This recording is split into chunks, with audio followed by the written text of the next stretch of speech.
Hello, friends. Today I'd like to share a story from my childhood.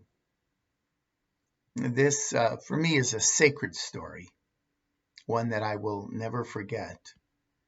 It contains an essential teaching from our Jewish tradition, and I think it's worth sharing.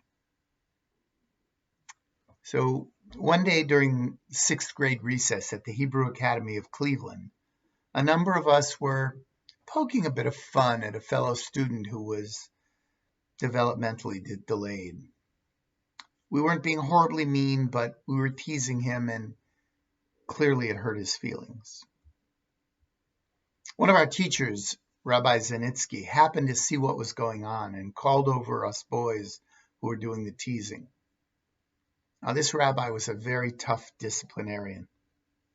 He was the equivalent of a stern nun that some of my friends who went to Catholic school told stories about. There was no wiggle room with Rabbi Zanitsky. There were two ways to do things: his way and the wrong way. If you did it the wrong way, you did it again until you got it right. He had an intimidating presence, and God help you if you made him angry. While Rabbi Zanitsky was a taskmaster, it was quite clear he genuinely cared about what he was teaching and wanted his students to care as well. While many of us feared him, every one of us respected him. When he called us over, we came to him rather warily and with some trepidation. He looked at us with great disappointment and said, "Boys, have you forgotten the Shema?" Now, this was a surprising and somewhat absurd question. As we all know, in the Jewish tradition, the Shema is the central affirmation of faith. The prayer is usually translated, "Hear, O Israel, the Eternal is our God, the Eternal is one."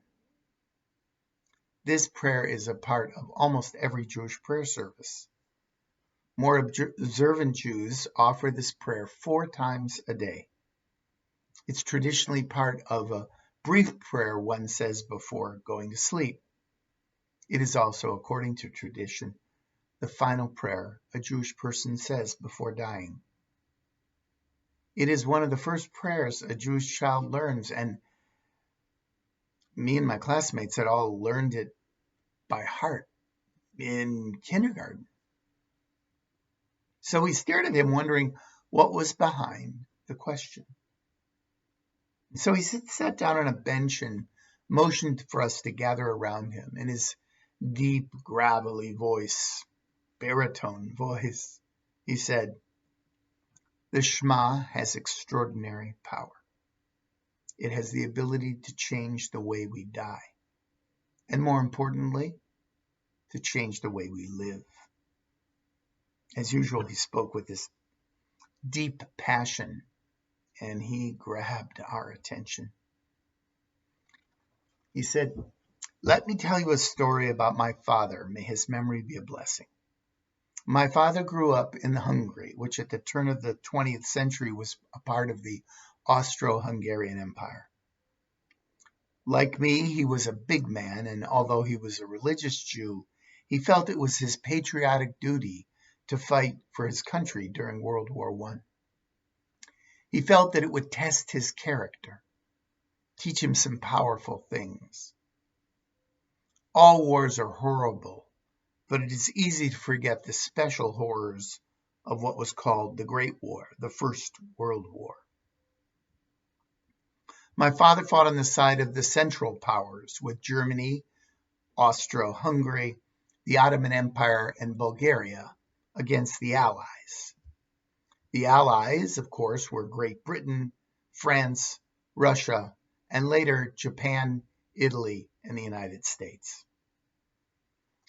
As an Orthodox Jew, he tried to daven, to pray, each morning when he could, before going into battle.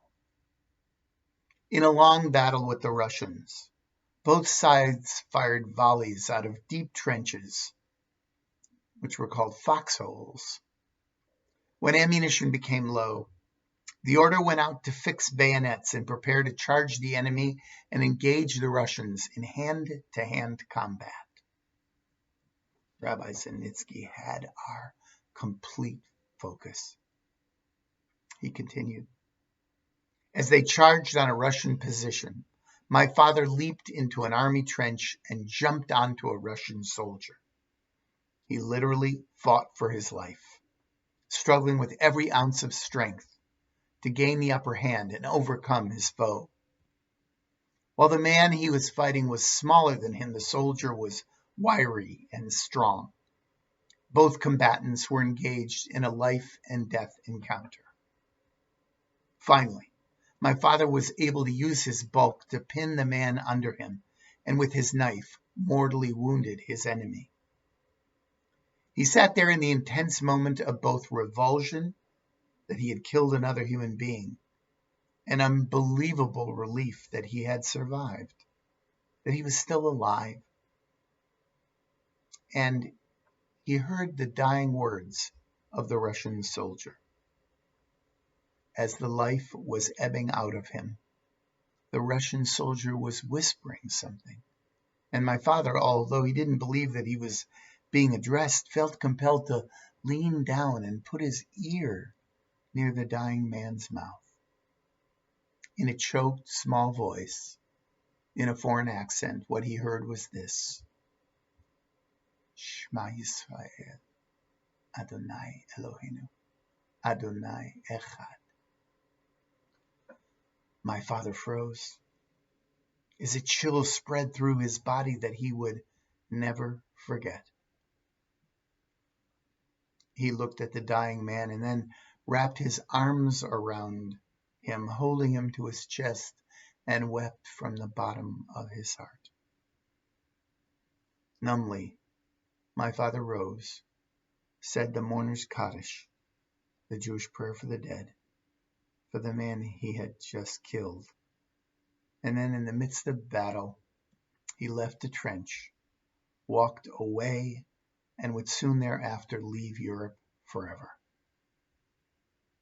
Rabbi Sinitsky paused, and not one of us dared to breathe.